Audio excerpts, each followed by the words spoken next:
గంగా నదికి నార్త్ లో కోసల అని ఒక గొప్ప రాజ్యం ఉండేది. అది ఇప్పుడు ఉత్తరప్రదేశ్ అన్నమాట. సరయూ నది ఆ రాజ్యం గుండా ప్రవహిస్తుండేదన్నమాట. ఆ రాజ్యం పక్క నుంచి ఫ్లో అవుతా ఉంది. ఆ నది అటు నుంచి ప్రవహిస్తుంది కదా, అందుకు అక్కడ ల్యాండ్ అంతా మంచి సారవంతంగా ఉండేవి. అంటే పంటలు మంచిగా పండేవి, వాటర్ ఉంటాయి కదా, మంచిగా ఫర్టైల్ ల్యాండ్ అన్నమాట. మంచిగా ఏమేస్తే అవి మంచిగా పండేవి అన్నమాట. కోసల రాజ్యం క్యాపిటల్ సిటీ ఏంటంటే అయోధ్య అన్నమాట. అయోధ్య కోసల రాజ్యానికి క్యాపిటల్. ఈ అయోధ్యను కట్టించింది మను. ఈయన గొప్ప లీడర్ అన్నమాట. వీళ్ళదంతా సూర్యవంశం. సోలార్ డైనాసిటీ అంటే సూర్యవంశం. ఈయన మానవ జాతికి ఫస్ట్ రూలర్ అన్నమాట. అంటే మనం హ్యూమన్స్ స్టార్ట్ అయింది, మనుషులం స్టార్ట్ అయిన దానికి ఫస్ట్ రూలర్ సోలార్ డైనాసిటీ నుంచి వీళ్ళు. అంటే సూర్యవంశం. మను తర్వాత సూర్యవంశంలో చాలా మంది గొప్ప రాజులు వచ్చారనమాట. వాళ్ళ పేర్లు హరిశ్చంద్ర, సాగర్, అస్మాంజన్, అంశుమాన్, భగీరథ, దిలీప్, రఘు, అజ అండ్ దశరథ.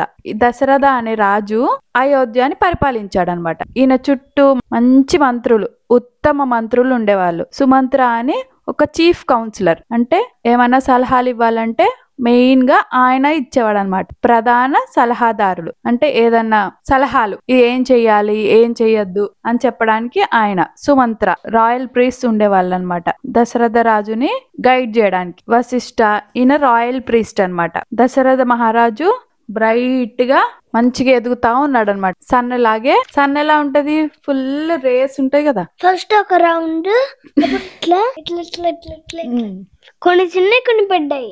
దశరథ మహారాజు కూడా ఎదుగుతా ఉన్నాడు అనమాట. కాకపోతే దశరథ చాలా బాధపడతా ఉండేవాడంటే, ఎందుకంటే వారసులు లేరనమాట. అందుకే ఆయన ఇప్పుడు సాడ్ గా ఉండేవాడు అనమాట. దశరథ సాడ్ గా ఉన్నాడని వాళ్ళ మినిస్టర్స్ అందరికి తెలుసు. మినిస్టర్స్ అండ్ మంత్రులు అనమాట, ఆయన పక్కన ఉంటారు కదా అందరూ. అయితే ఒకరోజు సుమంత్ర అన్ని సలహాలు ఇస్తా ఉంటాడు కదా. ఆయన ఏం సజెస్ట్ చేశాడంటే దశరథకి, మహారాజా మీరు పుత్రపతి యజ్ఞ అనేది పర్ఫామ్ చేయొచ్చు కదా, ఒక యజ్ఞం అన్నమాట, పిల్లలు పుట్టడానికి యజ్ఞాన్ని చేయొచ్చు కదా అని చెప్తాడనమాట. సుమంత్ర ఇలా కూడా చెప్పాడనమాట, ఋష్యశృంగ అనే ఋషి ఈ యజ్ఞాన్ని పర్ఫామ్ చేస్తాడు అని, చేయిస్తాడు మీతోనే అని. అప్పుడు దశరథ మహారాజు ఓకే అంటాడనమాట. ఓకే అన్న తర్వాతకి ఇంకా ప్రిపరేషన్స్ అన్ని స్టార్ట్ చేస్తారనమాట. యజ్ఞానికి కావాల్సినవన్నీ చేసుకుంటారు. చాలా గ్రాండ్ గా చేస్తారనమాట ఈ యజ్ఞాన్ని. వేరే వేరే కింగ్డమ్స్, వేరే రాజ్యాలన్నీ ఉంటాయి కదా పక్కన, ఆ రాజ్యాల నుంచి అందరిని పిలుస్తారనమాట, రాజులందరినీ ఈ యజ్ఞానికి. ఈ ఋష్యశృంగ ఋషి యజ్ఞాన్ని స్టార్ట్ చేస్తాడు. వంట పెట్టి వాళ్ళందరు చుట్టూ కూర్చొని మంచిగా పవిత్రంగా వేద మంత్రాలన్నీ జపిస్తా ఉన్నారు అందరూ. అప్పుడే స్వర్గంలో దేవుళ్ళందరూ ఒక దాని గురించి వరి అవుతా ఉంటారు. అదేం విషయం అంటే వీళ్ళందరు కలిసి బ్రహ్మ దగ్గరికి వెళ్తారు. బ్రహ్మ దగ్గరికి వెళ్ళి రావణుడు గురించి, రావణుడు అంటే ఎవరు, రాక్షసులకి రాజు. రాక్షసులు అన్విలాగ్ కాదు, వాళ్ళు నిజమైన రాక్షసులు. మనం జోక్ అంట మంచెల్లిని రాక్షసి అని, వాళ్ళు నిజంగా రాక్షసులు అనమాట. వాళ్ళకి రాజు రావణుడు. అవన్నీ ఇమాజినేషన్ నానా, అవన్నీ అట్లా ఉంటారని. మనలో కూడా రాక్షసులు ఉంటారు, అంటే నిజంగా ఏదో ఒక రకంగా ఇబ్బంది పెట్టే వాళ్ళని రాక్షసులు అంటారు.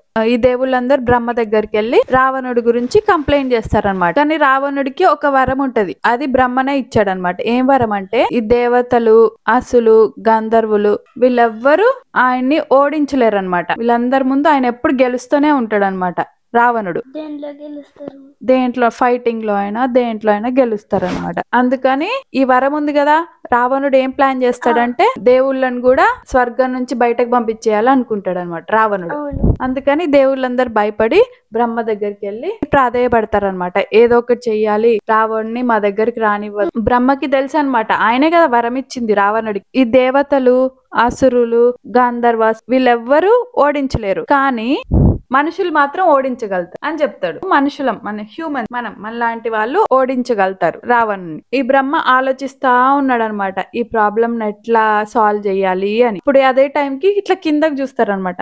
కిందకి చూస్తే ఈ దశరథ యజ్ఞం చేస్తా ఉన్నాడు కదా పిల్లల కోసం. అప్పుడు అనుకుంటాడు అనమాట, విష్ణువుని అడుగుతాడు అనమాట. విష్ణు ఎవరు, ఈ విశ్వాన్ని, యూనివర్స్ మొత్తం సంరక్షించేవాడు. దేవుళ్ళందరూ బ్రహ్మతో సహా విష్ణుని అడుగుతారనమాట, రిక్వెస్ట్ చేస్తారనమాట, మనిషిలాగా భూమి మీద పుట్టు అని. అప్పుడు మనిషిలాగా భూమి మీద పుట్టి రావణ్ణి చంపేసేయ్ అని చెప్తారు. అప్పుడు విష్ణు ఓకే అంటాడు అనమాట. ఇంకా ఆ టైంకి అగ్రీ చేసిన ఓకే అనుకున్నప్పుడు ఏమైందంటే ఆ యజ్ఞంలో ఫైర్ ఇంకా చాలా ఇటుగా వచ్చింది అనమాట, బ్రైట్ గా వచ్చింది. ఆ మంటల్లో నెయ్యి వేస్తారు కదా, ఆ నెయ్యి వేసినప్పుడు ఇంకా ఇంకా ఇంట్లో పెద్దగా వస్తుంది అనమాట. పెద్దగా వచ్చి ఒక గంభీరమైన వ్యక్తి, ఒక మనిషి ఆ మంటల్లోంచి బయటకు వస్తాడు. ఆయన దగ్గర ఒక గోల్డెన్ బంగారంతో చేసిన బౌల్ ఉంటది అనమాట. అప్పుడు ఈ వ్యక్తి దశరథకి చెప్తాడనమాట, నువ్వు చేసిన యజ్ఞానికి దేవతలందరూ ఇంప్రెస్ అయిపోయారు కాబట్టి ఇందులో ఉన్న పాయసాన్ని మీ భార్యలకి ఇమ్మంటారు అనమాట. దశరథ వాళ్ళ భార్యలకి తినిపించమంటాడు